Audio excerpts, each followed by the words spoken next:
एक समय पहले की बात है। एक गांव में दो सहेलियां रहती थीं, गौरी और सुषमा।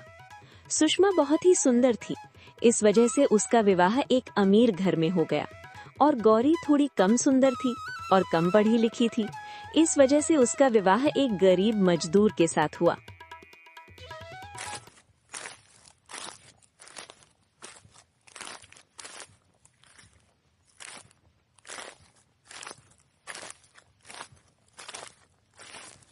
लाजो, तुम यहाँ क्या कर रही हो? सारा घर गंदा पड़ा है और तुम यहाँ आंगन में झाड़ू भी नहीं लगा रही हो, बस इधर उधर टहल रही हो। अच्छे से झाड़ू करो, वरना कल को तुम्हारी जगह कोई और नौकरानी रख लूंगी।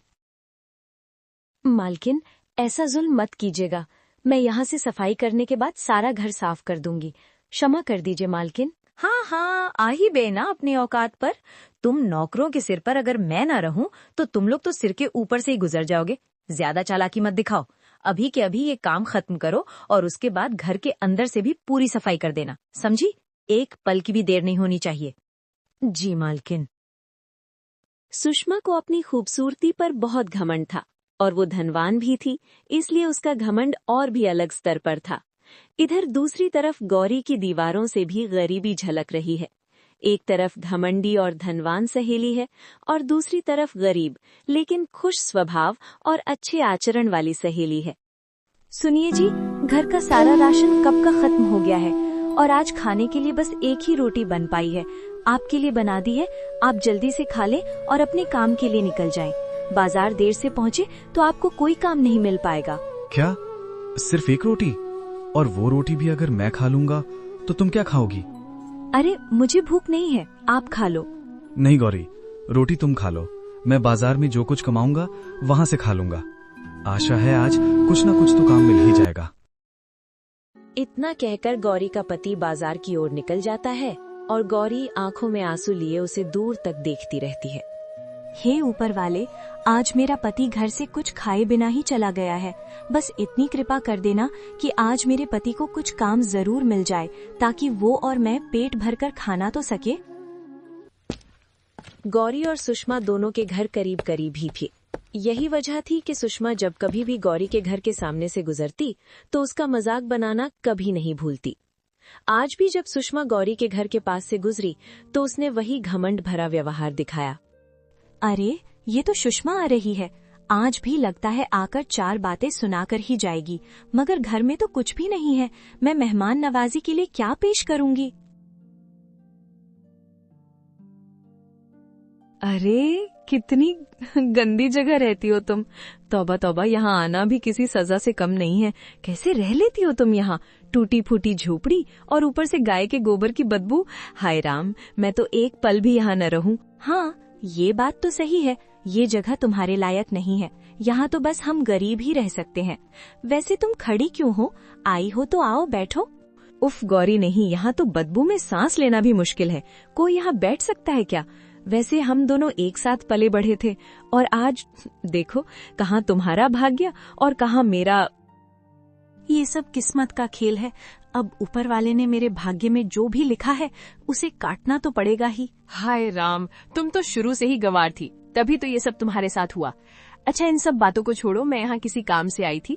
वो ना, मैं माँ बनने वाली हूँ तो मुझे एक नौकरानी की जरूरत है।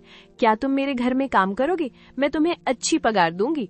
ये तो बहुत अच्छी खबर है। बहुत बहुत बधाई हो सुषमा।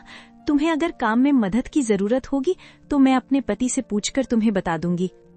एक तो तुम गरीब लोगों के नखरे ही बहुत होते हैं। तुम लोगों की जब कोई मदद करना चाहता है ना तो तुम लोग ज्यादा ही सर पर चढ़ जाते हो। खैर, अपने पति से पूछ लेना और फिर काम पर आ जाना। इतना कहकर सुषमा वहाँ से चली जाती है और गौरी उसे हसरत भरी निगाहों से देखती रहती है।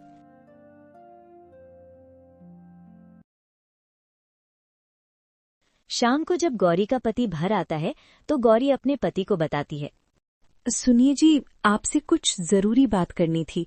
आज मेरी सहेली सुषमा हमारे घर आई थी। अच्छा, कौन? वही तुम्हारी अमीर सहेली जो इस गांव के जमींदार की पत्नी है? तुम उसी की बात कर रही हो ना, जिसके आगे पूरा गांव सिर झुकाकर चलता है? हाँ, वही। दरअसल बात ये है कि वो आज हमारे घर किसी काम से आई थी। क्या बात कर रही हो? हम जैसे गरीब लोगों के घर अमीरों को क्या काम पर जाना है? वो चाहती है कि मैं उसके घर काम करूं, जैसे झाड़ू, पोछा, बर्तन। कह रही थी कि बहुत अच्छी पगार भी दूंगी। सुनिए ना जी, मैं क्या कहती हूँ, आप कहो तो मैं अगर अपनी सहेली के घर काम कर लूंगी तो आपके हाथ बटा लूंगी और कुछ पैसे आ जाएंगे घर में, तो हम भी अच्छा खाना खा सकेंगे। गौरी, अब तुम दूसरों के घरों में काम करोगी? क्या मैं सच में मर गया हूं? मेरे जीते जी तुम्हें किसी के सामने हाथ फैलाने की जरूरत नहीं है। तुम जानती हो, वो सहेली हर पल तुम्हें नीचा दिखाती है, ताना मारती है, तुम्हारे दुख पर हंसती है। जरा सोचो, उसके घर में तुम्हारे साथ क्या क्या करेगी। हर कदम पर अपमान, हर बात पर जिल्लत। मैं ये सहन नहीं कर सकता। नहीं जी, आप ऐसा मत सोचिए। मेरी सहेली ऐसी नहीं है। वो मेरी मदद करना चाहती है। उसने खुद कहा है कि वो अच्छी पगार देगी। अगर मैं उसके घर काम कर लूंगी तो आपके हाथ भी बट जाएंगे और घर की हालत भी थोड़ी संभल जाएगी। मैं किसी के आगे झुकने नहीं जा रही, बस अपने घर के लिए कर रही हूँ। ठीक है गौरी, अगर तुम्हारा मन यही कहता है तो मैं मना नहीं करूंगा। अगर वो सच में मदद करना चाहती है और तुम्हें सम्मान के साथ रखेगी तो तुम वहां काम कर सकती हो। लेकिन एक बात याद रखना, अपना मान सान सबसे ऊपर है। अगर जरा भी अपमान हुआ तो तुरंत वापस आ जाना।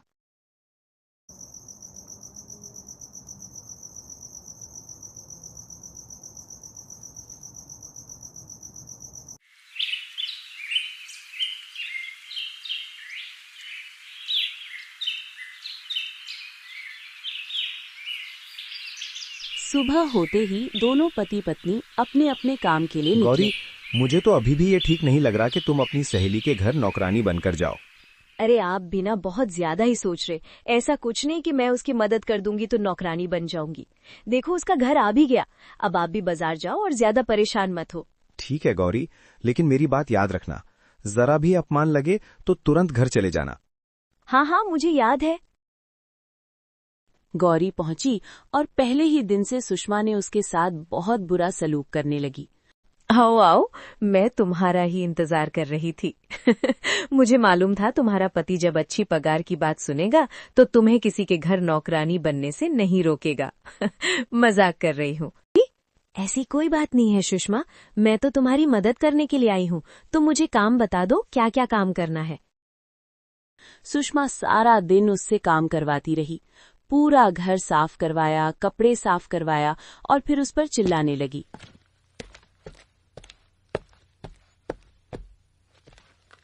तुम अभी तक बस आंगन की सफाई में ही लगी हो, घर के सारे कमरों की सफाई तो तुमने की ही नहीं है। देखो गौरी, तुम ये कान खोलकर सुन लो कि तुम यहाँ मेरी सहेली बनकर नहीं बल्कि नौकरानी बनकर आई हो, समझी? काम ढंग से और अच्छे से करो, वरना कल से यहाँ आने की कोई जरूरत नहीं है। सुषमा, मुझसे कोई गलती हुई है क्या? मैंने तो पूरे घर की सफाई अच्छे से कर दी है और खाना भी बना दिया है। फिर भी अगर कुछ कमी रह गई हो तो साफ साफ बता दो। यूं बिना बात के मुझ पर गुस्सा क्यों कर रही हो? वाह वाह, क्या बात है गौरी। एक तो मैंने तुम पर एहसान किया है, तुम्हें अपने घर में काम पर रखा है, और ऊपर से तुम मुझे ही आंखें दिखा रही हो। जानती हो ना मैं कौन हूँ? मैं तुम्हारी वो सहेली नहीं हूँ, मैं इस गांव के जमींदार की पत्नी हूँ। इसलिए आइंदा से मुझसे जुबान मत लड़ाना, समझी? मैं माफी चाहती हूँ मालकिन, आज से मैं पूरा ख्याल रखूंगी। मुझे समझ आ गया है कि मैं यहाँ आपकी सहेली नहीं बल्कि नौकरानी हूँ। अब से कोई गलती नहीं होगी। हाँ हाँ ठीक है, समझ आ गया है तो अच्छा है। अच्छा सुनो, मैंने कुछ बचा हुआ खाना दरवाजे के बाहर रख दिया है, ले जाना, तुम्हारे और तुम्हारे पति के काम आ जाएगा। वो क्या है ना, हमारे घर में बासी खाना नहीं खाया जाता, फेंकने से बेहतर है तुम ले जाओ। गौरी को अपनी सहेली का ये बर्ताव देखकर बहुत दुख होता है। वो काम खत्म करके अपने घर को निकल जाती है। वो बिल्कुल ठीक बोल रहे थे, मुझे सुषमा के घर काम के लिए बिल्कुल नहीं जाना चाहिए था। उसने सचमुच मुझे नौकर ही समझा। अब मैं उसके घर कभी नहीं जाऊंगी, भले ही भूखे रह लूंगी, लेकिन अपना और अपने पति का अपमान कभी नहीं होने दूंगी। घर पहुंचते ही गौरी देखती है कि उसका पति चारपाई पर लेटा है और बुखार से उसका पूरा बदन तप रहा होता है। अरे, आपको तो बहुत बुखार है। हाँ गौरी, मैं तो उठ भी नहीं पा रहा, बहुत कमजोरी भी लग रही है। हाँ वो तो लगेगी ही, कितने दिनों से आपने ठीक से खाना भी नहीं खाया है। मैं अभी आपके लिए कुछ खाने के लिए और दवाइयां भी लेकर आती हूँ। हे भगवान, और कितनी परीक्षाएं लेगा हमारी। अब मैं क्या करूं? न खाने को घर में एक दाना है, न ही दवाइयों के लिए पैसे। सुषमा मुझे कुछ खाने को दे रही थी, मैं तो वो भी छोड़कर आ गई। कोई बात नहीं, मैं अभी उसके घर जाकर खाना ले आती हूँ और कुछ पैसे भी मांग लूंगी। गौरी जल्दी से सुषमा के घर पहुंचती है। अरे, तुम फिर से आ गई? हाँ मालकिन, दरअसल आपने कुछ खाना ले जाने को बोला था और मैं वो ले जाना भूल गई। क्या वो बासी खाना? वो तो बस अभी अभी मैंने गाय को डाल दिया। अब तुम जाओ यहाँ से और कल सुबह जल्दी आ जाना। मालकिन, अगर आज के काम के कुछ पैसे मिल जाते तो बहुत मेहरबानी होती। घर में आज चूल्हा जल जाता। आज के पगार? गौरी, तुम्हारा दिमाग तो खराब नहीं हो गया ना? आज तो तुमने ठीक से काम ही नहीं किया। सुषमा, दरअसल मेरे पति की तबीयत खराब हो गई है। घर में ना कुछ खाने को है और ना ही उनकी दवाइयों के लिए पैसे। अगर तुम कुछ मदद कर देती तो। आ गई ना अपनी औकात पर।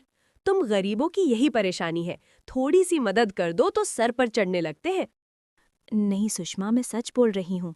सुषमा गौरी को खड़ी खोटी सुना ही रही थी कि उसका पति भी आ जाता है और पूरी बात सुन लेता है। गौरी, ये लो पैसे और जाओ अपने पति के लिए दवाइयाँ ले लो। जमींदार जी, आपका बहुत बहुत शुक्रिया। मैं आपका ये एहसान कभी नहीं भूलूंगी। और सुषमा, मैं कल सुबह काम के लिए आ जाऊंगी। इतना बोलकर गौरी घर के लिए निकल जाती है और सुषमा गुस्से से अपने पति को बोलती है। ऐसा क्यों किया आपने? आप नहीं जानती उससे वो पैसे के लिए बहाने बना रही थी। आपने उसके सामने मेरा अपमान किया। अरे सुषमा, मैंने तुम्हारा अपमान नहीं किया, बल्कि उसके नज़रों में तुम्हारी इज्जत बढ़ा दी। देखो, अभी तुम इन गरीबों को अच्छी तरह से नहीं जानती। इन्हें अपना ज़मीर बहुत प्यारा होती है। देखना, अब इन थोड़े से पैसे के बदले वो हमेशा तुम्हारी जी हजूरी करेगी, समझी?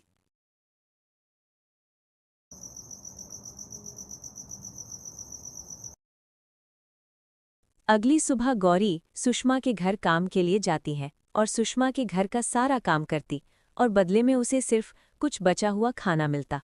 इसी तरह समय बीतता गया। सुषमा रोज उससे बहुत सारा काम करवाती, पूरे घर की सफाई, बर्तन, कपड़े, आंगन और रसोई का काम, और बदले में उसे बस बासी खाना मिलता और जिल्लत भरी बातें भी सुननी पड़ती।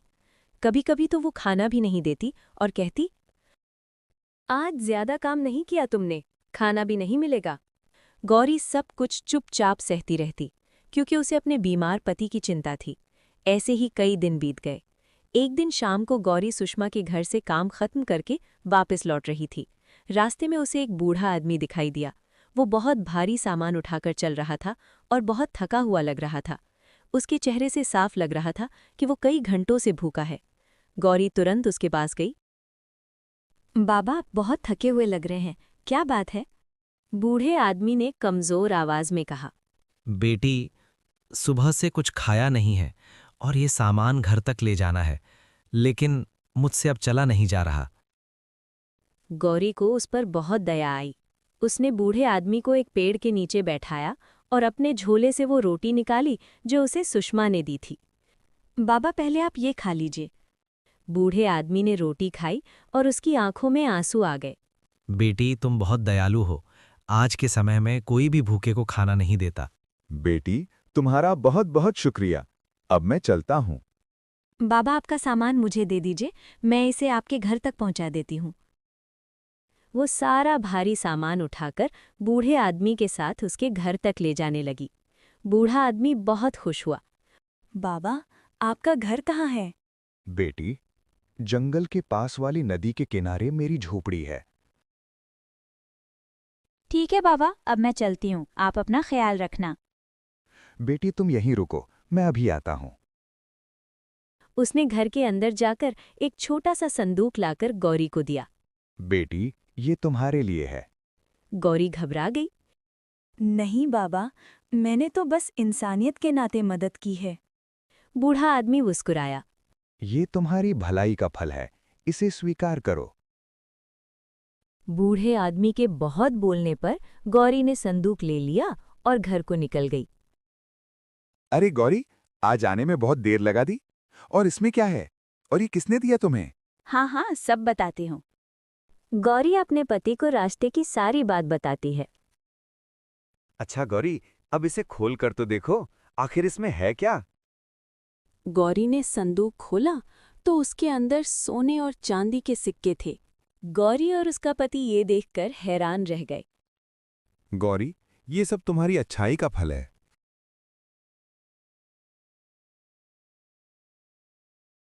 धीरे धीरे उन्होंने उस धन से अपना घर ठीक कर लिया, पति का इलाज करवाया और छोटा सा कारोबार शुरू कर दिया। कुछ ही समय में उनकी जिंदगी बदल गई। अब उनका घर भी अच्छा हो गया और खाने पीने की कोई कमी नहीं रही। गौरी, मैंने कभी नहीं सोचा था कि कभी हमारी जिंदगी भी ऐसी होगी। हाँ जी, बस सब उस बाबा की मेहरबानी है।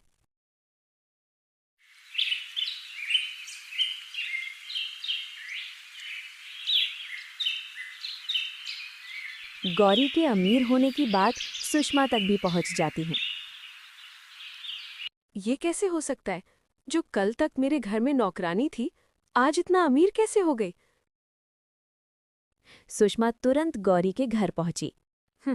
सिर्फ कहने को अमीर हुई है, लेकिन हरकतों से तो गवार ही रहेगी। अरे सुषमा, तुम यहाँ आओ, अंदर चलो। अभी नहीं, बस ये बताओ गौरी, ये सब कैसे हुआ? गौरी ने सादगी से सारी बात बता दी, उस बूढ़िया आदमी की मदद और उसके दिए हुए संदूक की कहानी। ये सुनकर सुषमा के मन में लालच आ गया। अगले ही दिन वो अपने पति के साथ उसी रास्ते पर गई जहां गौरी को बूढ़ा आदमी मिला था। थोड़ी देर बाद उन्हें वही बूढ़ा आदमी दिखाई दिया, लेकिन इस बार सुषमा ने सिर्फ लालच में उसकी मदद की। वो बार बार पूछने लगी, बाबा, बदले में हमें क्या मिलेगा? बूढ़ा आदमी सब समझ गया। उसने उन्हें एक थैला दिया। सुषमा खुशी खुशी घर आई और जैसे ही थैला खोला, उसमें से एक जहरीला सांप निकला। सुषमा डरकर चिल्लाने लगी। नौकरों ने जल्दी से सांप को भगाया। सुषमा, उस बाबा ने हमें बेवकूफ बनाया। मैंने अभी उसको उसकी सजा दूंगा। नहीं, आप ऐसा कुछ मत कीजिए। लेकिन क्यों? अभी हमारी जान भी जा सकती थी। शायद बाबा भी हमारी लालच को जान गए थे, इसलिए उन्होंने हमें ये सबक सिखाया। मुझे समझ आ गया कि मैंने अपनी ही सहेली के साथ कितना गलत किया, लेकिन कहते हैं ना कि ऊपर वाला सब देखता है। सुषमा को अपनी गलती का एहसास हुआ। असली सुख धन या सुंदरता से नहीं मिलता, अच्छे कर्म और दयालुता ही इंसान की किस्मत बदलते हैं।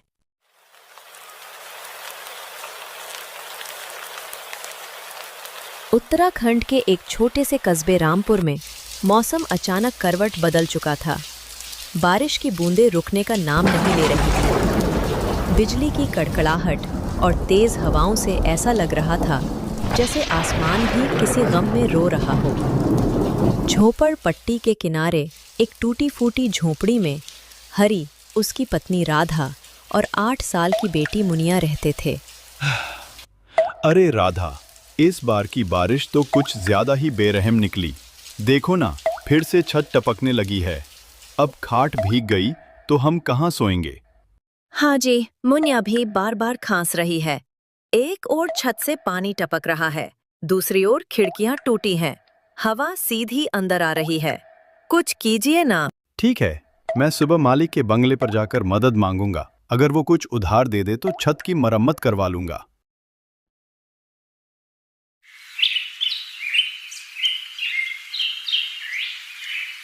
अगले दिन सुबह हरी अपने मालिक के बंगले पर पहुंचता है।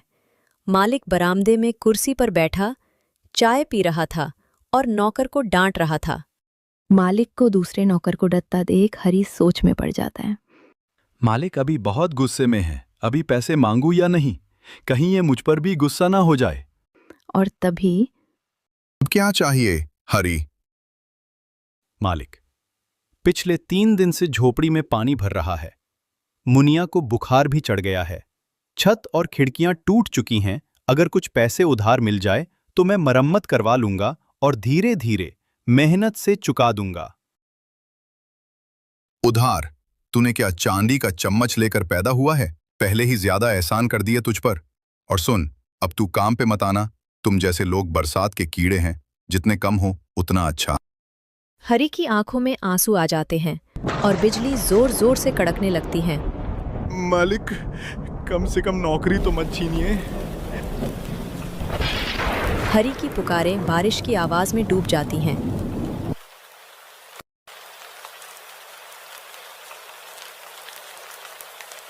हरी पूरा दिन बारिश में इधर उधर भटकता है, लोगों से काम के लिए बहुत मिन्नतें करता है, लेकिन कहीं कोई काम नहीं मिलता।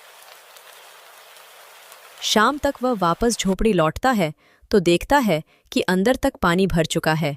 गुड़िया तेज बुखार में कांप रही थी। आप कहाँ रह गए थे?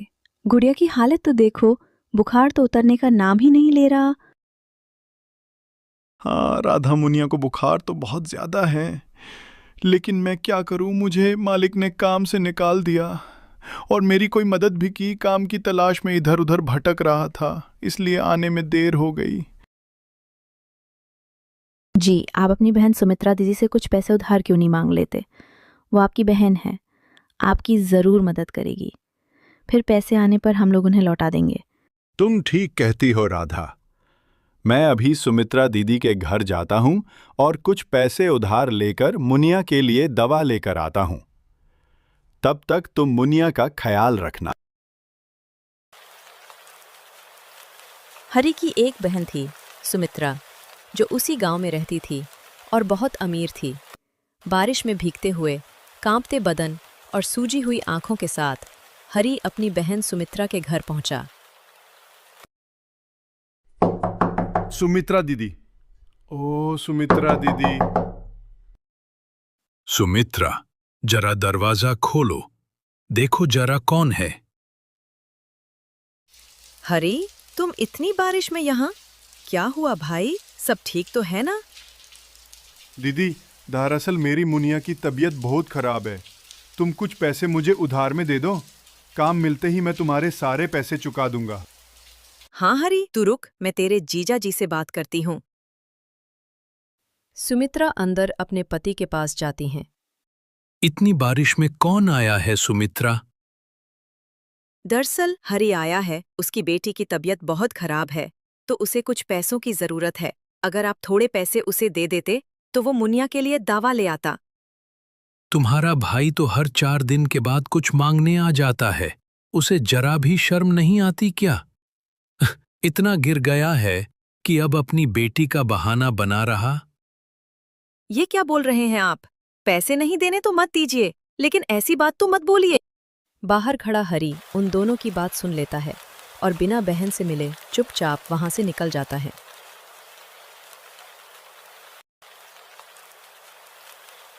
हरी दिल में दर्द और आंखों में आंसू लिए घर की ओर जा रहा था, तभी रास्ते में उसे एक मंदिर मिला।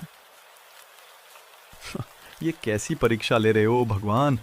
घर में खाने को अनाज नहीं, रहने को ढंग का घर नहीं, बेटी बीमार और एक रिश्तेदार भी मुसीबत में साथ नहीं देते। क्या करूं, कुछ समझ में नहीं आ रहा। मैंने राधा से कहा था कि मैं दवा लेकर आऊंगा, अब मैं उसे क्या जवाब दूं? सब बातें हरी अपने आप से कर रहा था। तभी मंदिर में एक साधु बाबा हरी की सारी बात को सुन रहे थे। वह हरी के पास आए और बोले,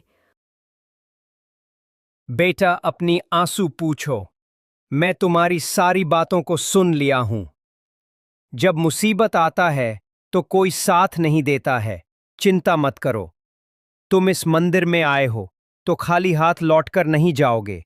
ये 2 सोने के सिक्के रख लो, अपनी बेटी का इलाज करवा लेना और कुछ पैसे व्यापार में लगा देना, तुम्हारी जिंदगी बदल जाएगी।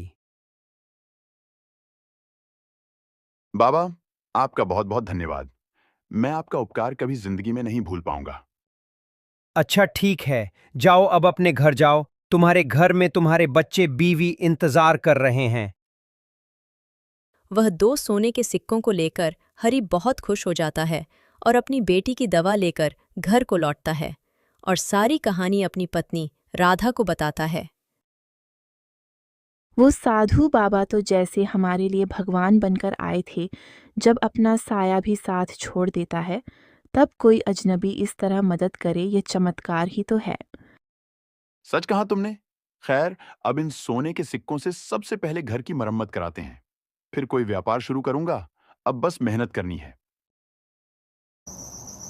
उस रात दोनों पति पत्नी चैन की नींद सोते हैं।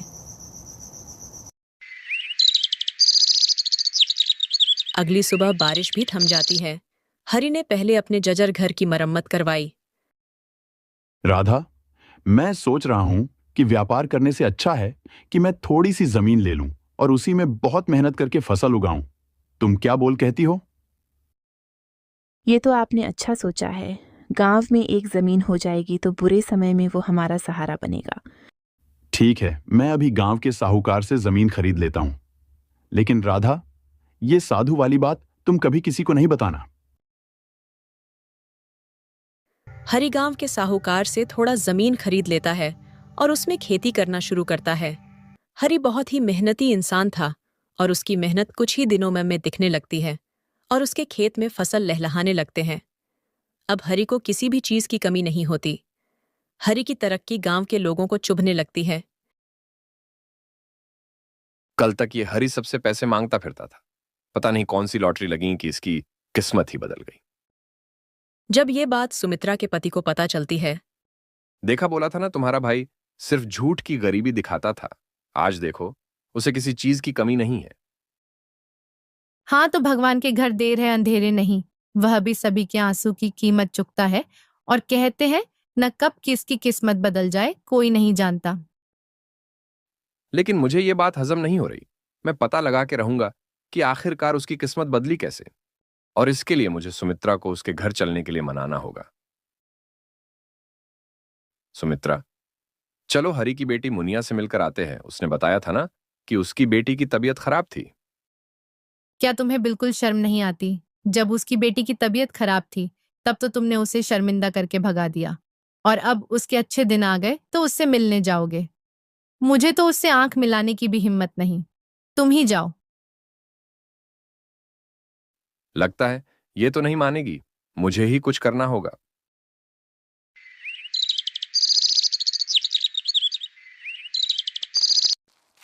सुमित्रा के पति मोहन को किसी भी तरह ये पता लगाना था कि आखिरकार हरि की किस्मत बदली कैसे। इसलिए वो सुबह होते ही हरि के मालिक राजाराम के घर जाता है। अरे मोहन, तुम आज इधर कैसे? बस आपका हालचाल लेने आ गया सेठ। वैसे मुझे आपसे ये जानना था कि आखिर आपने हरि को कितने पैसे दे दिए कि उसकी जिंदगी ही बदल गई। आखिर उसने ऐसा कौन सा आपका काम कर दिया? अरे मोहन, तुम ये क्या बोल रहे हो? मैंने तो हरि को कोई पैसे नहीं दिए और उसे कब का काम से भी निकाल दिया है। वैसे ऐसा क्या कर लिया हरि ने? इसका मतलब कि सेठ जी, आपको कुछ नहीं पता? क्या नहीं पता मोहन? मुझे बताओ। सेठ जी, हरि के दिन बिल्कुल बदल गए हैं। उसने अपना घर पक्का का बनवा लिया। एक बड़ी जमीन लेकर उस पर अच्छी खासी फसल उगा रहा है और शहर के व्यापारियों को फसल बेच रहा। गांव का हर व्यक्ति यह जानना चाहता है कि हरि के हाथ कौन सा खजाना लगा है। ये सब तुम क्या बोल रहे हो मोहन? क्या सच में आपको कुछ नहीं पता? मुझे तो लगा कि शायद आपने उसकी इतनी मदद की है, इसलिए मैं आपके पास आया। तुम चिंता मत करो मोहन, मैं पता लगवाता हूं कि आखिर हरि के हाथ कौन सा खजाना लगा है। हरि का एक मित्र जो सेठ के घर ही काम करता था, उसने हरि के जीजा और सेठ की सारी बात सुन ली और जाकर हरि को सारी बात बता दी। हरि मेहनती के साथ साथ बहुत चतुर भी था। उसने तुरंत अपने दिमाग में एक योजना बना ली। दूसरे दिन वह अपनी बहन सुमित्रा के घर पहुंच गया। सुमित्रा दीदी। अरे हरि, मेरे भाई, तुम यहाँ? क्या दीदी, तुम्हें मेरी कभी याद नहीं आती क्या? नहीं भाई, ऐसी कोई बात नहीं। बस तुझसे नजर मिलाने की हिम्मत नहीं हो रही थी। अरे दीदी, तुम वो क्या पुरानी बातें लेकर बैठी हो? सुमित्रा का पति दूसरे कमरे से उन दोनों की सारी बातें सुन रहा था और हरि उससे सुनाते हुए बोलता है। वो सब छोड़ो दीदी, तुम्हें मैं ये बताने आया हूं कि मेरी तो किस्मत ही बदल गई है। हाँ भाई, मैंने सुना कि अब तुम्हें किसी चीज की कमी नहीं है, और मैं तो भगवान का बहुत शुक्रिया अदा करती हूँ कि मेरे भाई को कभी किसी के आगे हाथ नहीं फैलाना होगा। दीदी, तुम ये नहीं पूछोगी कि आखिर मेरी किस्मत बदली कैसे? चलो मैं ही बता देता हूं दीदी। दरअसल मेरे हाथ सोने के सिक्कों से भरे 2 मटके लगे हैं। ये तू क्या बोल रहा है हरि? हाँ दीदी, मैं बिल्कुल सच बोल रहा हूं। दरअसल दीदी, जब मैं उस बरसात की रात तुम्हारे घर से बड़ा हताश होकर जा रहा था, तो मुझे खेत में 2 सोने के सिक्के गिरे हुए दिखे, और जब मैं सिक्कों को उठाने के लिए नीचे झुका तो मुझे मिट्टी में कुछ और दिखा। फिर जब मैंने थोड़ा मिट्टी खोदा तो मुझे सिक्कों से भरे 2 मटके दिखे। मैं मटकों को निकालने ही वाला था कि उस जमीन का मालिक वहां आ गया और मैंने जल्दी से मटकों को फिर से मिट्टी में छुपा दिया और 2 सिक्कों को लेकर घर चला गया और पहले उन सिक्कों को बेचकर मुनिया की दवाइयां लाई और अपना घर पक्का का बनवाया। और उन मटकों का क्या हरी, जो उस खेत में थे? क्या तुमसे पहले वो मटके किसी को नहीं दिखे? दीदी, दरअसल वो एक बंजर जमीन थी, इसलिए उसका मालिक वहां कोई खेती नहीं करता था और 3-4 दिन की बारिश में मिट्टी पूरी तरह से गीली हो गई थी, इसलिए मुझे दिख गई। और दीदी, इसलिए मैंने साहूकार से उसी खेत को खरीद लिया और अब मुझे जब भी पैसों की जरूरत होती है मैं उसमें से सिक्के निकाल लेता हूं। तो हरी, तू पूरा मटका ही निकाल ले, उससे वहां क्यों छोड़ रखा है भाई? अरे दीदी, घर पर रखूंगा तो सभी को पता चल जाएगा ना, और खेत में वो सिक्के बिल्कुल सुरक्षित हैं। हरी ये सारी मंगठित बातें अपने जीजा को सुनाने के लिए बोल रहा था। ठीक है दीदी, अब मैं चलता हूं। और हां दीदी, तुम ये सारी बातें किसी को नहीं बताना। तुम मेरी अपनी हो, इसलिए तुम्हें ये सारी बातें बता दी मैंने। हाँ हरी, तू बेफिक्र होकर जा, मैं ये बात कभी किसी को नहीं बताऊंगी। हरी वहां से निकल जाता है और हरी के निकलते ही मोहन सेठ के घर पहुंच जाता है और सेठ को सारी बातें बताता है। मोहन, क्या तुम ये सारी बातें सच बोल रहे हो? मुझे तो इस बात पर यकीन नहीं हो रहा। सेठ जी, मैंने ये सारी बातें खुद सुनी हैं जब हरी मेरी पत्नी सुमित्रा को ये सब बता रहा था। तो फिर चलो हरी की खेत पर चलकर खुदवाई करवा कर देखते हैं। सेठ जी, आप भी ना। भला आप कैसे हरी की खेत को खुदवा सकते हो अगर हरी ने पंचायत में शिकायत कर दी तो? तो फिर क्या करे मोहन?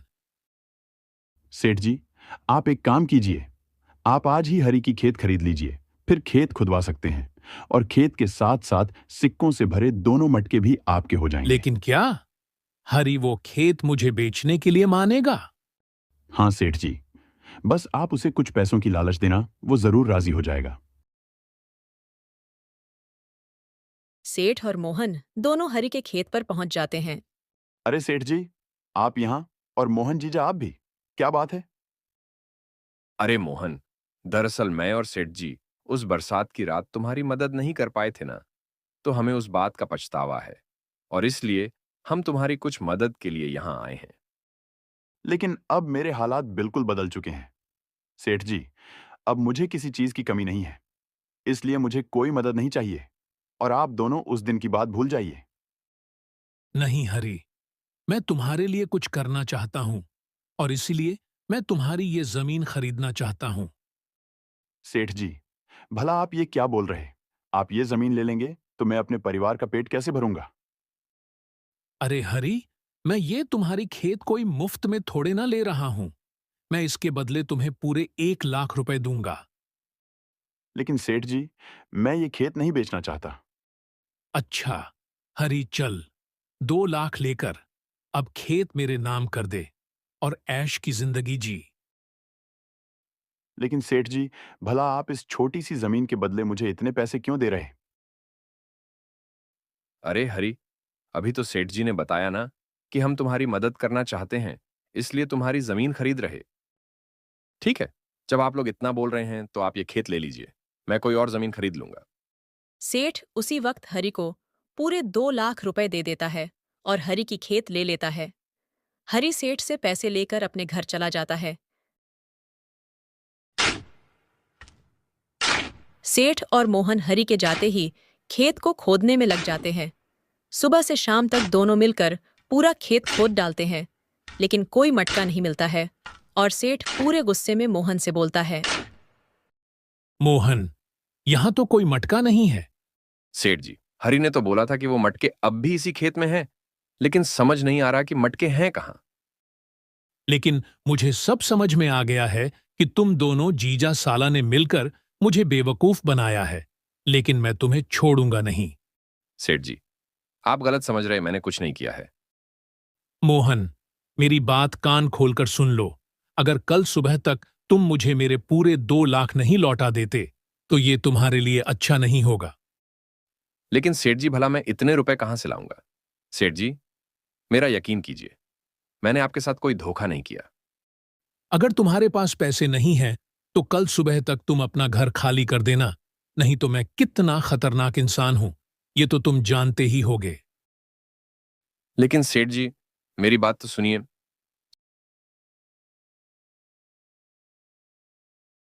बड़े दुखी मन से मोहन अपने घर आता है।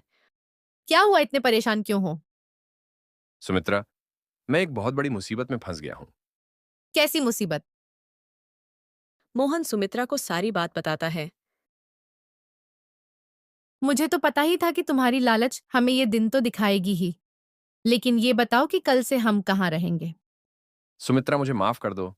मेरे लालच ने मुझे इतना गिरा दिया कि मैंने अपनों के साथ ही बुरा करना चाहा और खुद मुसीबत में फंस गया। सुमित्रा, मुझे कुछ नहीं समझ में आ रहा कि अब हम क्या करेंगे। मैं जानता हूं कि सेठ बहुत ही खतरनाक इंसान है। अगर हम घर खाली नहीं करेंगे तो वो हमें जान से भी मरवा सकता है। तुम परेशान मत हो और मेरे साथ चलो। सुमित्रा और मोहन उसी रात हरी के घर के लिए निकलते हैं और तभी जोर की बारिश होने लगती है।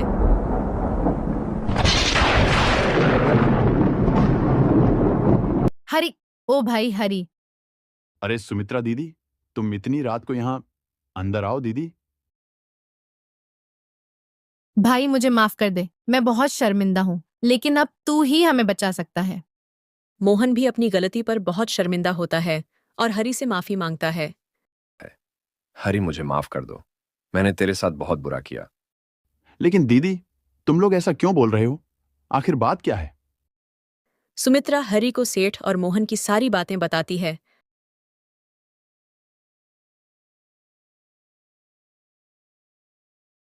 मेरी बात तो सुनिए। भाई, सुबह तक अगर हम सेठ के पैसे नहीं लौटते तो पता नहीं वो हमारे साथ क्या करेगा। दीदी, तुम घबराओ मत, मैं कल सुबह ही सेठ को सारे पैसे लौटा दूंगा। भाई, यही होती है, जिंदगी कब बदल जाए कोई नहीं जानता। एक बरसात की रात तू हमारे दरवाजे पर आया था, लेकिन हमने तुम्हारी मदद नहीं की थी, और एक बरसात की रात हम तेरे दरवाजे पर मदद के लिए आए और तू बिना कुछ सोचे समझे हमारी मदद के लिए तैयार हो गया। यही फर्क होता है एक गरीब और अमीर में।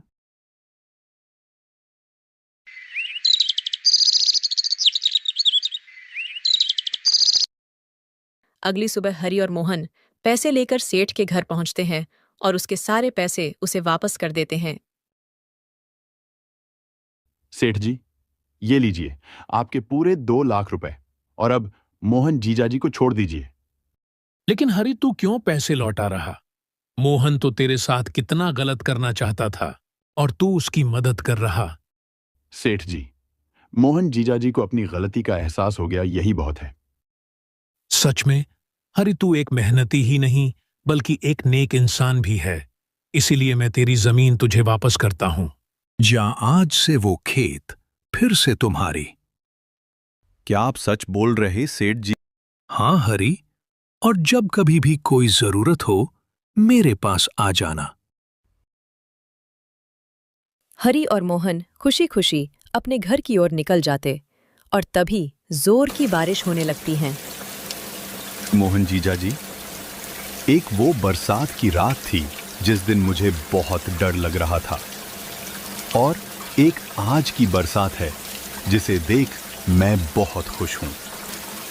हाँ हरी, ये सब बस समय का फर्क है। जब दिन अच्छे नहीं होते तो कुछ अच्छा नहीं लगता, और जब दिन अच्छे होते हैं सब कुछ अच्छा लगता है।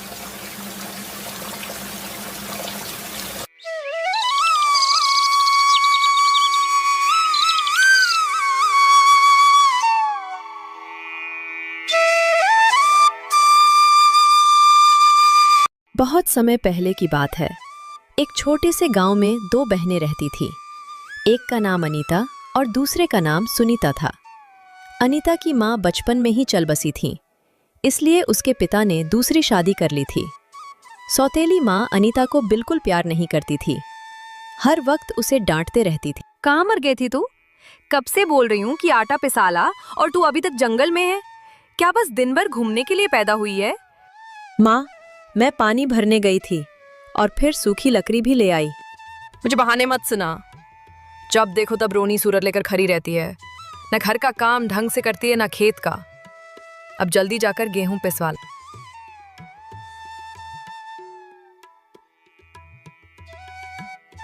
ममता, सच बोलूं तो तुम्हारा सिर्फ नाम ही ममता है, लेकिन तुम्हारे अंदर ममता नाम की कोई चीज नहीं है। अब तुम्हें क्या हो गया है? क्या बोल रहे हो? और सच बोल रहा हूं। क्या तुम्हें अनिता पर बिल्कुल दया नहीं आती? बेचारी बच्ची सारा दिन घर का और बाहर का काम करती रहती हैं, और फिर भी तुम उसे 4 बातें और सुनाते रहती हो। तुम कभी सुनीता को कोई काम क्यों नहीं करने बोलती? वो तो सारा दिन गांव में घूमती रहती है। कभी उससे भी घर का कुछ काम करवा लिया करो। सुनो, तुम अपना काम करो, मुझे ज्यादा भाषण मत दो। अनीता, तुम क्या कर रही हो? पिताजी, माँ ने ये गेहूं पिसवाने को बोला है, बस वही ले जा रही हूँ। बेटा, मुझे कभी कभी बहुत पछतावा होता है कि मैंने तो ये दूसरी शादी तेरे लिए की थी कि तुझे एक माँ मिल जाएगी, लेकिन मुझे नहीं पता था कि मैं ये शादी करके तेरी जिंदगी और बर्बाद कर रहा हूँ। मुझे माफ कर दें बेटा। पिताजी, आप ये क्या बोल रहे हैं? मुझे माँ से कोई शिकायत नहीं है, बल्कि मैं तो माँ से बहुत प्यार करती हूँ। बेटा, तू इतनी अच्छी है कि तुझे दूसरों में कभी कोई बुराई नहीं दिखती। अच्छा, अब तू जा, मैं ये गेहूं लेकर जाता हूँ।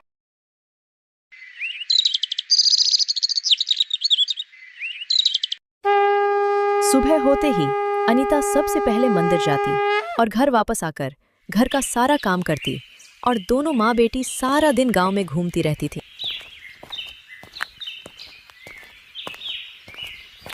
ममता अपनी बेटी सुनीता को बहुत प्यार करती थी और अनीता ममता के प्यार के लिए तरसते रहती थी।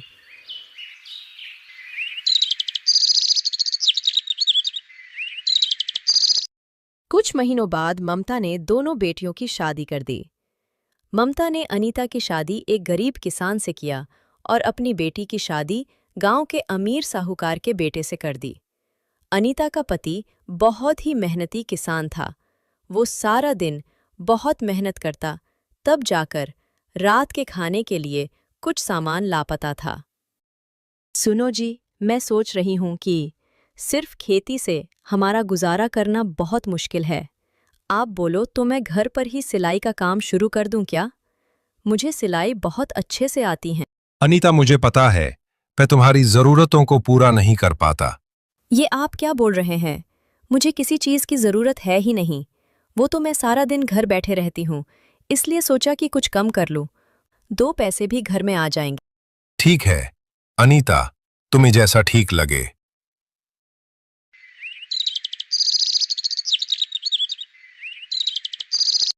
अगले दिन अनीता गांव की औरतों को अपने सिलाई के बारे में बताती हैं। तभी उसकी बहन सुनीता वहां आ जाती हैं और उसका मजाक बनाते हुए बोलती हैं, मैंने सुना है कि तुमने नया काम शुरू किया है। अब तुम लोगों के घर जाकर उनके कपड़े मांगोगी और सिलाई करोगी। चलो अच्छा है, खाने के लिए तुम लोगों के पास कुछ पैसे तो आ जाएंगे। वैसे मेरी ये साड़ी देखो, पूरे 2000 की है, कल ही मेरे पति ने दिलवाया है। वैसे तुम लोगों ने कभी 2000 रुपये देखे हैं? अनीता अपनी बहन की बात चुपचाप सुनती हैं और कुछ नहीं बोलती हैं। दूर खड़ा अनीता का पति सब कुछ देख रहा था। जब अनीता घर पर आई तो उसके पति मोहन ने पूछा, आज जब तुम्हारी बहन हमारी गरीबी का मजाक बना रही थी तो तुमने कुछ क्यों नहीं बोला? अरे आप बुरा मत मानो, सुनीता थोड़ी नासमझ है, उसकी बातों पर मैं ध्यान नहीं देती। अनीता, तुम किस मिट्टी की बनी हो? क्या तुम्हें कभी उन लोगों की बातों से कोई फर्क नहीं पड़ता?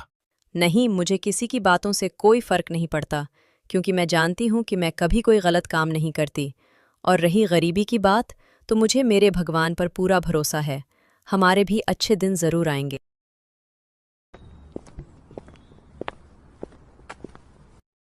अनीता बहुत लगन और मेहनत से अपना का करने लगी।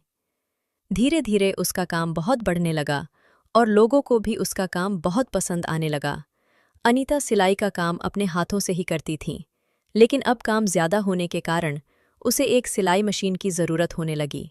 एक दिन उसने अपने पति से बोला, सुनिए, मुझे अब एक सिलाई मशीन लेनी होगी। आपको तो पता ही है कि मेरे पास अब बहुत ज़्यादा सिलाई के कपड़े आने लगे हैं और हाथों से सिलाई करने में ज़्यादा समय लगता है। मैंने कुछ पैसे तो जोड़ लिए हैं, मशीन के लिए थोड़े बहुत आपके पास हैं, तो लगाकर एक मशीन ले आइए।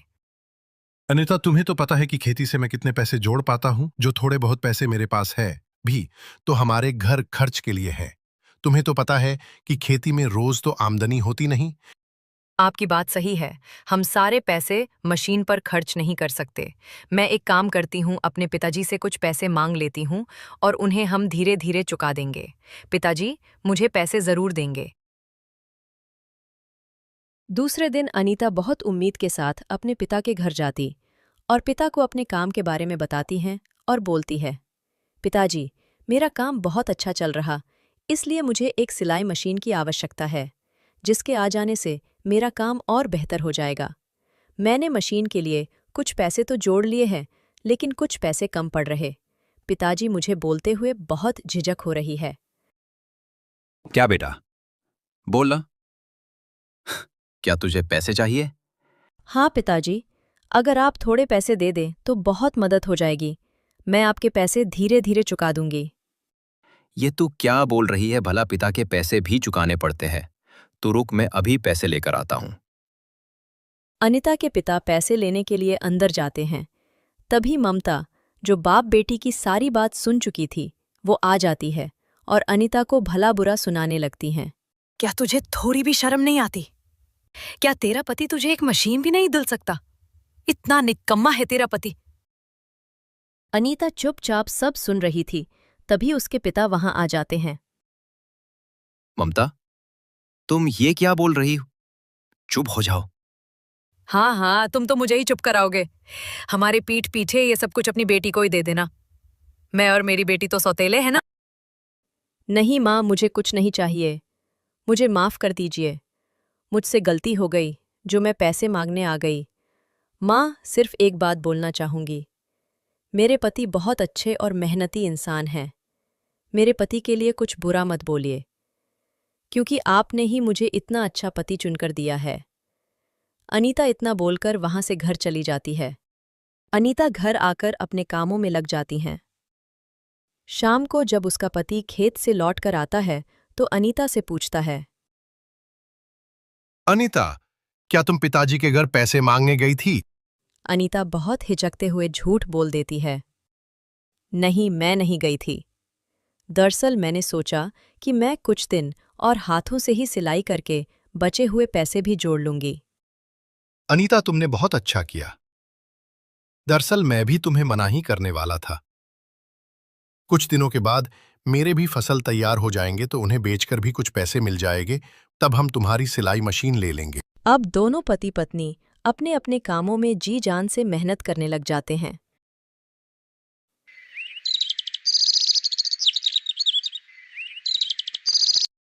कुछ दिनों बाद एक दिन सुनीता अनीता के घर आती है। अनीता, अनीता, कहाँ हो तुम? अनीता सुनीता की आवाज सुनकर जल्दी से बाहर आती है। अरे सुनीता, तुम यहाँ? तुम्हें यहाँ देखकर बहुत खुशी हुई। आओ बहन, अंदर आओ। मैं कोई तुम्हारे घर बैठने नहीं आई हूँ। दरअसल पिताजी ने मेरे नौकर से खबर भिजवाया है, माँ की तबीयत बहुत खराब है, इसलिए हम दोनों को घर बुलाया है। क्या माँ की तबीयत खराब है? हाँ, और मैं घर ही जा रही हूँ। तुम्हें भी चलना है तो साथ चल। हाँ हाँ सुनीता, मैं भी तुम्हारे साथ चलती हूँ।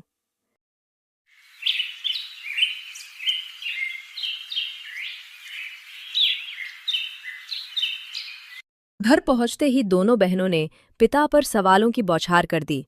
पिताजी, क्या हुआ है माँ को? बताइए पिताजी, क्या हुआ है माँ को? आपने हमें पहले क्यों नहीं बताया? बेटा, डॉक्टर ने बताया कि तुम्हारी माँ की दोनों किडनियां फेल हो गई है। ये आप क्या बोल रहे हैं पिताजी? हाँ बेटा। तो पिताजी, इसका क्या इलाज है? डॉक्टर ने कुछ तो बताया होगा ना?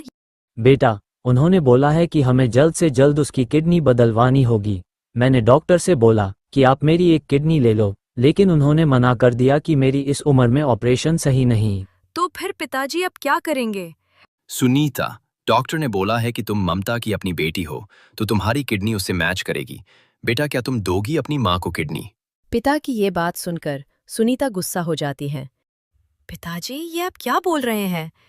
भला मैं इसी उम्र में एक किडनी दे दूं? अभी तो मेरी सारी जिंदगी बाकी है। अगर मुझे कुछ हो गया तो नहीं पिताजी, आप कहीं और पता कीजिए। इतना बोलकर सुनीता घर से चली जाती हैं। अनीता चुपचाप बेबस पिता को देखती है और बोलती हैं, पिताजी, आप बिल्कुल परेशान मत हो, मैं अपनी एक किडनी माँ को दूंगी। अनीता की ये बात सुनकर उसके पिता उसे सिर्फ देखते रह जाते हैं। पिताजी, आप डॉक्टर से बात करके ऑपरेशन की तैयारी कीजिए। कुछ दिनों के बाद ऑपरेशन हो जाता है। ममता बिल्कुल ठीक हो जाती हैं और जब उसे पता चलता कि उसे अनीता ने अपनी एक किडनी दी है तो उसे बहुत ज्यादा शर्मिंदगी महसूस होती है और वो अनीता से बोलती है, बेटिया माफ कर दे मुझे, मैंने तुझे कभी माँ जैसा प्यार नहीं दिया, लेकिन आज तू मेरी बेटी से भी बढ़कर निकली। जब मुझे मेरी खुद की बेटी ने मारता हुआ छोड़ दिया तब तुमने बिना कुछ सोचे मेरी जान बचा ली। आप तो मेरी माँ ही थी, बस आपने थोड़ा देर से महसूस किया।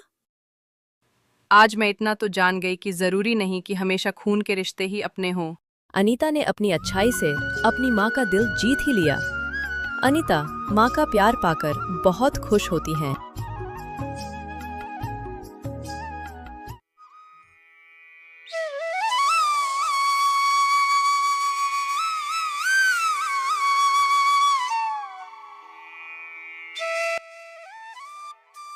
नदी किनारे एक गरीब बुढ़िया अकेली छोटी सी झोपड़ी में रहती थी।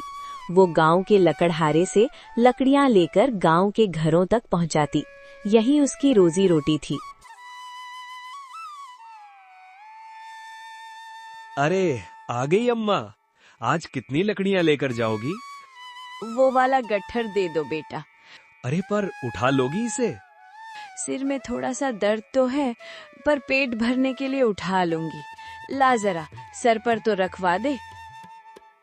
लकड़हारे ने लकड़ियों का गट्ठर उसके सर पर रख दिया। सुन, इसकी पैसे कल दे दूंगी, अब चलती हूँ। सुनो जी, आप इस बुढ़िया से तुरंत ही पैसे ले लिया करो। ये रोज रोज आपको कल का कहकर बुद्धू बनाती है। लकड़हारा हंसने लगा। कल सुबह 2 रुपए देकर कहेगी बाकी कल दे दूंगी। इसका कल कभी नहीं आता। ऊपर से और लकड़ियां उठाकर ले जाती है, नासपीटी कहीं की। अरे जाने दो, बेचारी बूढ़ी है, कोई नहीं है इसका। इस उम्र में भी देखो बेचारी को घर घर जाकर लकड़ियां बेचनी पड़ती है। हाँ तो इसमें हमारी क्या गलती है? अरे तो थोड़े पैसे ही तो कम देती है भाग्यवान, बाकी लोग तो पूरे पैसे देते हैं ना, और फिर अपना काम तो चल जाता है। आप भी नहीं मानते, करो समाज सेवा, मुझे क्या। पत्नी मुंह बनाकर अंदर चली गई। गांव के एक घर में बुढ़िया ने लकड़ी का ढेर नीचे रखा। बहुरिया, अरे ओ बहुरिया, कितनी लकड़ियां रखूं? चूल्हे के लिए 20 चाहिए, और आजकल रात को थोड़ी ठंड हो जाती है तो तापने के लिए भी लकड़ी चाहिए। अच्छा, तो मैं कल ज्यादा लकड़ी ले आऊंगी। आज सिर में थोड़ा दर्द था तो कम लकड़ियां लाई हूँ। बाकी घरों में भी देनी है, वरना सब नाराज हो जाएंगे। ठीक है, आज चूल्हे के लिए जितना रोज देती हो रख दो, कल ज्यादा ले आना। हाँ, ये ठीक है। सुनो, अभी जाना नहीं, मैं अभी आती हूँ। बुढ़िया ने पैसे अपनी साड़ी के पल्लू में बांधे और गट्ठर से लकड़ी निकालकर रखने लगी। ये लो अम्मा, खा लो। बुढ़िया उसे देखती है।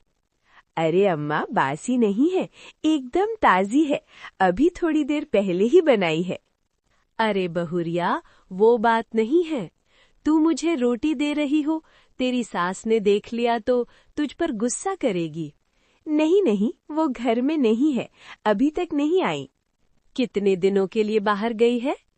अभी भी लगभग 14 से 15 दिन और लगेंगे उन्हें आने को। सुन, ये बाकी की लकड़ियां मेरे सर पर रखवा दे।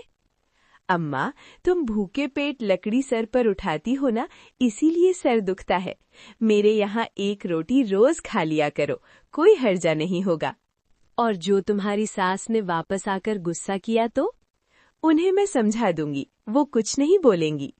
भगवान तेरा भला करे, चल सदा सुखी रह। इतना कहकर बुढ़िया चली जाती हैं।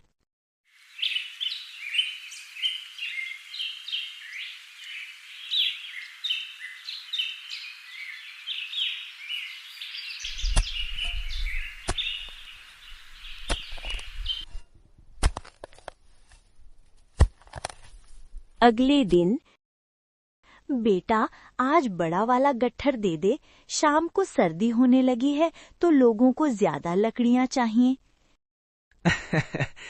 तुम्हारा ही माल है अम्मा, जो चाहिए उठा लो। ये ले 2 रुपए, बाकी कल दे दूंगी, ठीक है ना? हिसाब में कोई गड़बड़ ना होनी चाहिए, समझे? हाँ हाँ अम्मा, हिसाब पूरा ठीक है। अच्छा जरा ये तो बताओ कि गांव में सब तुमको बुढ़िया कहते हैं, तुम्हारा असल नाम क्या है? मेरा असल नाम? अरे अम्मा, मेरा मतलब जो तुम्हारे पिताजी ने रखा वो वाला नाम। मेरा नाम लक्ष्मी है, पर अब तो इस मुए नाम को सुने एक अरसा हो गया। सब लोग बुढ़िया या अम्मा बोलते हैं, इसी की आदत हो गई है। पता नहीं चला मैं कब लक्ष्मी से बुढ़िया हो गई।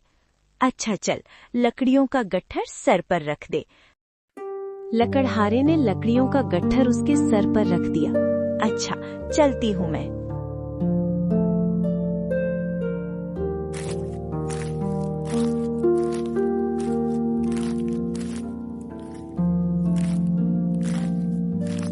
गांव में एक घर के अंदर आंगन में लगे पेड़ के नीचे लकड़ी का ढेर रखकर बुढ़िया बैठ जाती है। अरे ओ मुखिया आइन, कितनी लकड़ियां रखूं बता दो, और आके जरा देख भी लो, लकड़ी एकदम सूखी है, वरना पेट पीछे कहोगी बुढ़िया गीली लकड़ी रख के गई। अरे रुक जरा, अभी आती हूँ। अरे ये लकड़ी वाली बुढ़िया है क्या? जरा इसे अंदर तो भेजना। अजी, आपको इससे क्या काम पड़ गया? अरे भेजो तो, कुछ बात करनी है।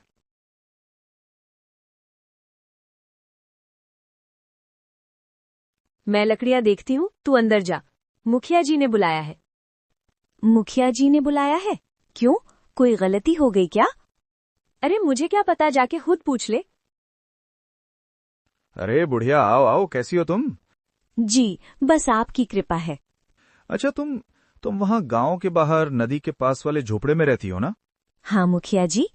अच्छा, तो वहाँ अकेले रहती हो? पास में कोई दूसरा झोपड़ा नहीं है? डर नहीं लगता तुम्हें? पहले तो लगता था, अब आदत हो गई है। अच्छा ठीक है। सत्यपाल मुस्कुराकर वहां से चला गया। बुढ़िया सारी लकड़ियां बेचकर घर पहुंचती है। पता नहीं मुखिया के दिमाग में क्या चल रहा। पहले तो उसने कभी बात नहीं की, भला आज क्यों इतनी पूछताछ कर था।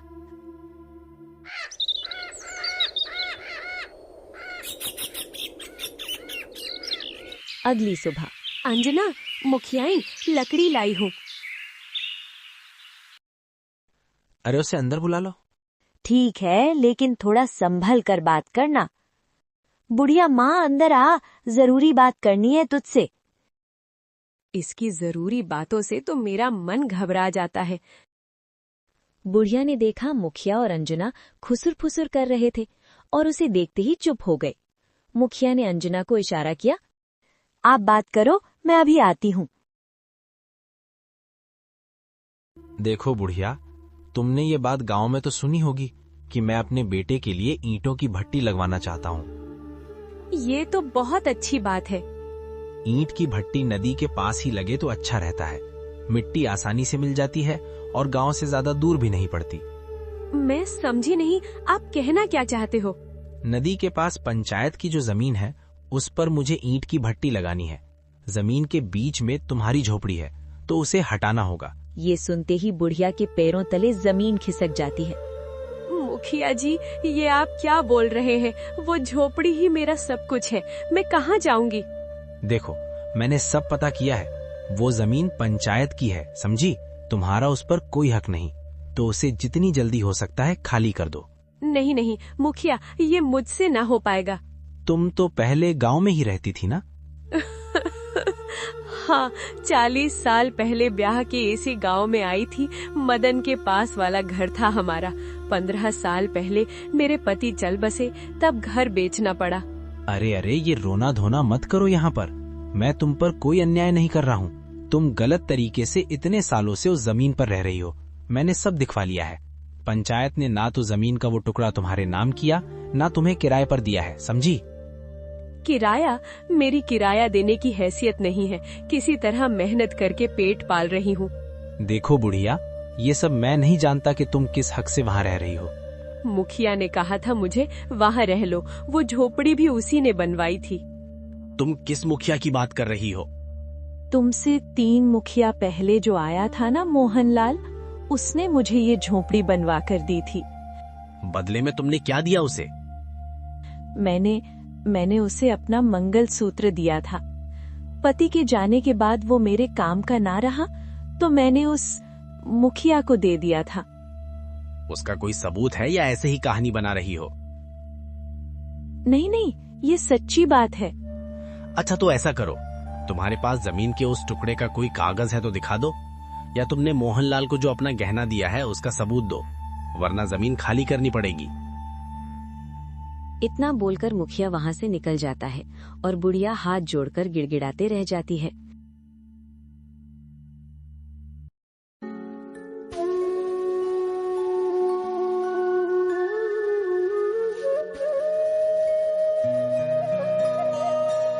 बुढ़िया बहुत उदास होकर घर लौटती है और देखती है कि वहाँ पहले से ही मुखिया के 2 आदमी खड़े हैं। अरे ओ बुढ़िया अम्मा, कहाँ घूम रही हो? हम लोग कब से तुम्हारा इंतजार कर रहे हैं। मेरा इंतजार? लेकिन क्यों? हमें मुखिया ने भेजा है। अब तू ही बता, तू अपना सामान खुद निकालेगी कि हम बाहर फेंक दें? नहीं बेटा, ऐसा न करो। मैं तुम्हारे आगे हाथ जोड़ती हूँ। चलो, अरे चलो, खाली करो। चल खाली कर इसे। ये बुढ़िया प्यार से हमारी बात नहीं मानेगी। हमें आज ही ये झोपड़ी यहाँ से हटानी है। अरे बेटा, कुछ तो रहम करो मुझ पर। भला मैं इस उम्र में कहाँ जाऊंगी, तुम ही बताओ। बुढ़िया, अब कुछ मत बोलो। मुझे जो कहा गया मैं वही कर रहा हूँ, समझी? चलो तुम बाहर जाओ। बुढ़िया अपना थोड़ा बहुत सामान लेकर बाहर बैठ जाती है। भगवान, ये छत भी छीन ली तूने। ये तूने ठीक न किया। अंदर इस चूल्हे और 4 बर्तन के सिवाय कुछ नहीं था। इन्हें यहाँ पर रख रहा हूँ अम्मा, देख लेना, ठीक है? मुखिया के आदमी पूरा झोपड़ा तोड़ देते हैं। बुढ़िया बाहर बैठे देखते रह जाती है। थोड़ी देर में रात हो जाती है और बुढ़िया भूखे प्यासे झोपड़े के बाहर ही बैठी रह जाती है।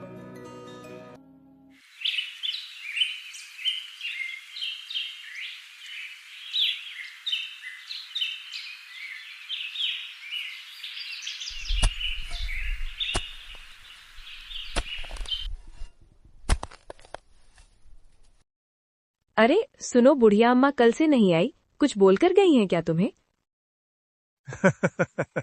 मीरा, तुम्हारी तबीयत तो ठीक है ना? हाँ, मुझे क्या हुआ है? और हंस क्यों रहे हो? जो पूछ रही हूँ उसका जवाब दो। मीरा, भला तुम्हें अम्मा की चिंता कब से हो गई? वैसे मैं भी वही सोच रहा हूँ कि अम्मा कल से क्यों नहीं आई। कहीं बीमार तो नहीं पड़ गई? दोनों बातें कर ही रहे थे कि गांव लता भी आ जाती है। भैया, कुछ लकड़ियां देना जरा। हाँ बहन, अभी देता हूँ। भाई, वैसे ये बताओ, गांव की बुढ़िया अम्मा कहाँ है? कल से वो मेरे घर नहीं आई। लता बहन, अभी हम दोनों भी यही बात कर रहे थे कि अम्मा कल से लकड़ियां लेने नहीं आ रही। कहीं कोई बात तो नहीं? हो सकता है उनकी तबीयत ठीक नहीं होगी। क्यों ना हम उनके घर चलकर पता करें? हाँ, तुम ठीक बोल रही हो। उसका तो इस दुनिया में कोई भी नहीं। चलो चलकर देखते हैं। तीनों बुढ़िया के घर की ओर निकल जाते हैं। बुढ़िया के घर के पास पहुंचते ही तीनों दंग रह जाते हैं। झोपड़ी पूरी टूटी हुई और बुढ़िया बेसुध पड़ी थी। लकड़हारा दौड़ कर जाता है। अम्मा, अम्मा, इसका तो पूरा बदन बुखार से टप रहा है। अरे अम्मा को क्या हुआ? इन्हें जल्दी घर लेकर चलो। हाँ। तीनों मिलकर कैसे भी बुढ़िया अम्मा को अपने घर ले जाते हैं। आखिर अम्मा की झोपड़ी तोड़ी किसने? हाँ, ये तो सोचने वाली बात है। आखिर अम्मा से किसकी इतनी दुश्मनी? अब तो इसका जवाब अम्मा ही देगी। मीरा बहन, मैं चलती हूँ। कोई मदद चाहिए होगी तो जरूर बताना। थोड़ी देर में बुढ़िया को होश आया। अम्मा, अम्मा आप कैसी हो? बेटा, मैं यहाँ तुम्हारे घर पर कैसे? अम्मा, तुम अपनी झोपड़ी के पास बेहोश पड़ी थी, तो हम तुम्हें यहाँ ले आए। बेटा, तुम मुझे यहाँ क्यों लेकर आए? मुझे वहीं मरने के लिए छोड़ देते। अम्मा, ये तुम क्या बोल रही हो? हाँ बेटा, मेरा मर जाना ही ठीक है। एक झोपड़ी थी, वो भी मुखिया ने तुड़वा दिया। ये क्या बोल रही हो अम्मा? मुखिया ने ऐसा किया? क्यों? वो बोल रहा कि उसे उस जमीन पर अपने बेटे के लिए ईंट की भट्टी लगवानी है और मेरे पास उस जमीन के कागजात नहीं। अच्छा, अम्मा तुम चिंता मत करो, मैं उस मुखिया को सबक जरूर सिखाऊंगा। हाँ अम्मा, और तुम अब हमारे साथ ही रहो। लकड़हारा ने तुरंत गांव के चौक पर जाकर सबको इकट्ठा किया। क्या हुआ भाई, तुमने हम सबको यहाँ क्यों इकट्ठा किया है? भाइयों, तुम लोगों को तो पता है कि मुखिया ने नदी किनारे वही बुढ़िया अम्मा की झोपड़ी तोड़ दी। क्या? ये तुम क्या बोल रहे हो? पर उसने ऐसा क्यों किया? लकड़हारा सारी बात बताता है। आज अम्मा की झोपड़ी टूटी है, कल हम में से किसी की भी बारी आ सकती है। अगर हम चुप रहे तो गलत और बढ़ेगा। गांव वाले पहले डर रहे थे, पर धीरे धीरे एक बूढ़े किसान ने कहा, हाँ बेटा, तुम सही बोल रहे हो। बुढ़िया ने सालों तक हमारी मदद की है, अब हमारी बारी है। पर मुखिया से कौन भिड़ेगा? भिड़ना नहीं है, साथ खड़ा होना है। अगर हम सब मिल जाएं तो कोई एक झोपड़ी नहीं गिरा सकता। और फिर क्या था? अगली सुबह पूरा गांव अम्मा की टूटी झोपड़ी के पास था। कोई बांस लेकर आया, कोई नई खपरेल, कोई मिट्टी गूंथ रहा था और लकड़हारा खुद सबसे आगे खड़ा था।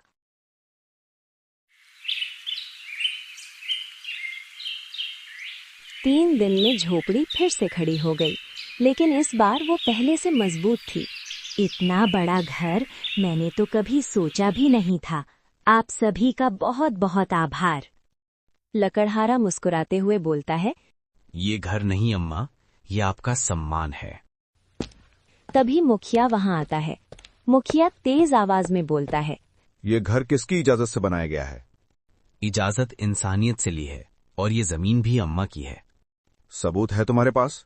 तभी भीड़ से गांव का बूढ़ा पंडित आगे आता है। हाँ है, पुराने कागज मेरे पास हैं। ये जमीन अम्मा के पति ने खरीदी थी, तुम्हारे पिता के सामने सौदा हुआ था। कागज मुखिया के हाथ में दिए जाते हैं। मुखिया के चेहरे का रंग उड़ जाता है। जब उसने देखा कि पूरा गांव एकजुट है तो उसकी हिम्मत जवाब दे गई। उसे समझ आ गया, डर से रात जलता है लेकिन एकता से गांव।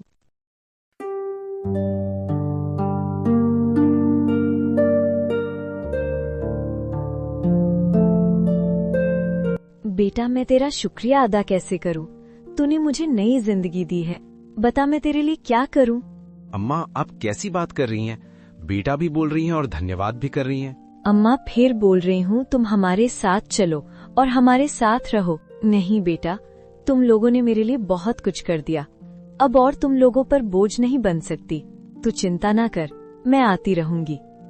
ठीक है अम्मा, जब भी कोई दिक्कत हो हमें बताना।